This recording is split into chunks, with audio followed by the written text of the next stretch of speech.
Several years ago, I had the opportunity to work with a local family here in the United Kingdom, and I was helping them to navigate the complexities of supporting an aging parent, adult children, supporting an aging parent, dealing with memory issues. It was such an amazing time because we would listen sometimes to Michael Bublé. I love Michael Bublé's music. It's just like, ooh, love. And I'm not going to be singing on here. But anyway, I could feel it. I could hear that I'm going to start singing. I'm going to start singing.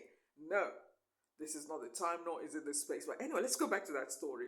As I was helping this family to navigate the complexities of dealing with and supporting an aging parent with memory loss issues, I met some of her sons.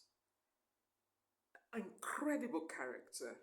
But they said something interesting to me that it will help you understand why I'm passionate in this season of my life for me as well to talk about personal branding. It is so important to be a real human being that your job title is not who you are, it is only a part of it. So, anyway, one of her sons was saying to me how he was working or doing some freelance work with a huge media company here in the United Kingdom. I'm not going to mention that for privacy reasons. But anyway, he was explaining how this mindset here in the West, where according to your job title, people decide where you fit, where you belong.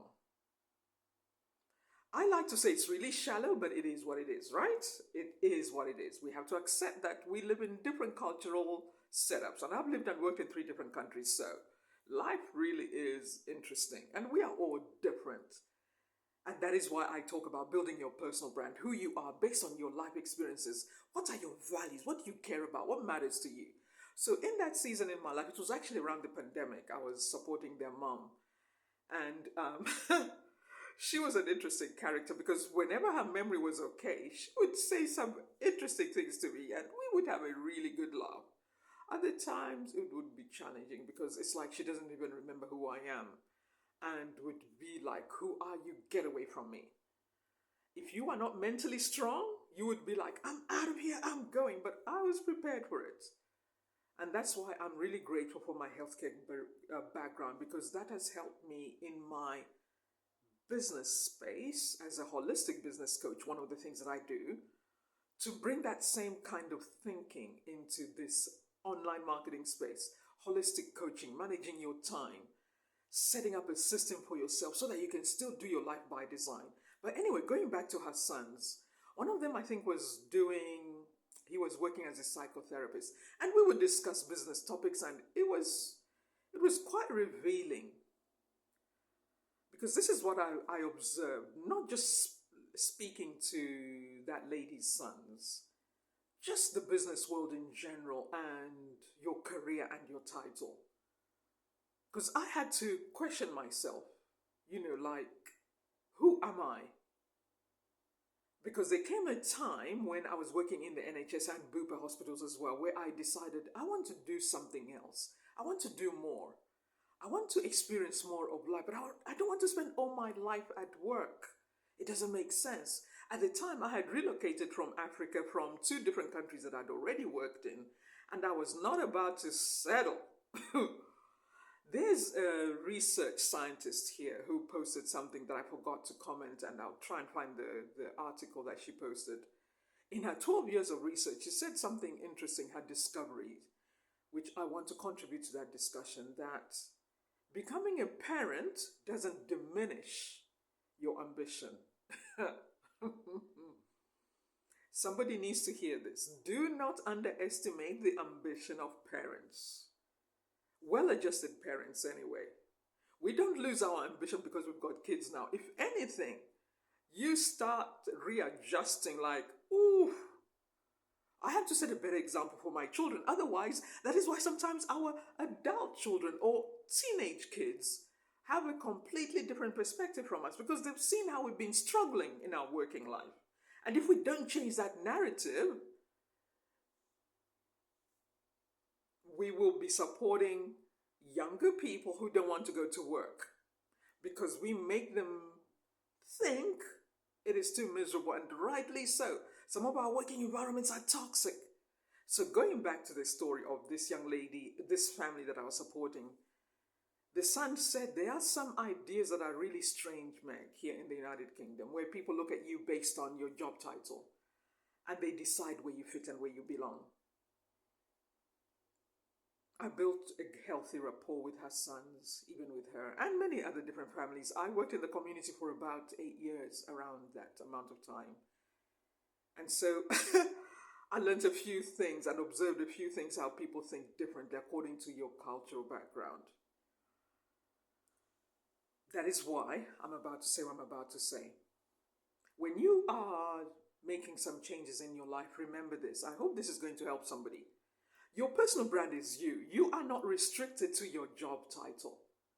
It's like allowing other people to put a label on you and then you have to accept, oh, well, this is how people see me. No. Your personal brand is who you are, your value system, what you care about, what is authentic to you. If anything, I want to say to those of you who are over 50, make sure that you are strategically, intentionally working on your personal brand so that you can prepare for retirement on your terms. I remember working with a lady who had spent most of her working life with a car dealership business. She was working in the reception, but she was also very good with gardening and flowers. I remember suggesting to her, English woman, really amazing, great fun. She also had a temper. So she couldn't wait to leave that company. So I remember suggesting to her, you are amazing at what you do. Every time you come to support your family, you're sorting the garden, you're sorting out the plants. Why don't you start a floral business? And I could tell she had been conditioned to only see herself according to the job she had. She could not even think of the possibility of starting a floral business to become a florist. But that is something that she has been doing most of her life on her spare days when she wasn't working with the car dealership. I'm trying to say something here. Do not restrict yourself to your job title. You could be in the legal profession, by the way. This is an area that I'm interested in. I'm interested in law, and that's all I'll say. Those of you who work really hard, your hours are draining. Make sure that you're making time for your personal brand. What does that mean? I want you to go and do a quick inventory of what you're good at. You could be in medicine. Some of my best work colleagues were surgeons, specialists. I remember one surgeon offering for me to go and work in his new business. He was setting up a new practice.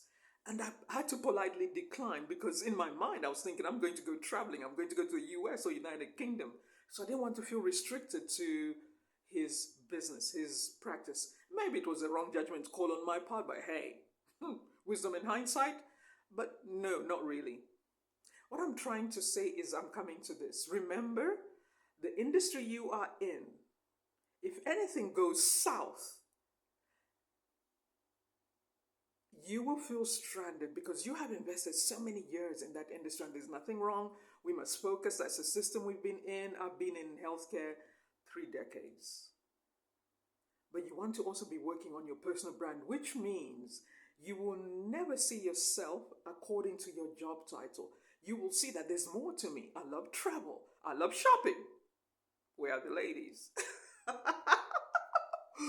You love makeup. You love sport. Whatever your thing is. I remember watching one of Tom Cruise franchise. I think it's the one where he did the halo jump. And I was like, please do not harm yourself trying to entertain us.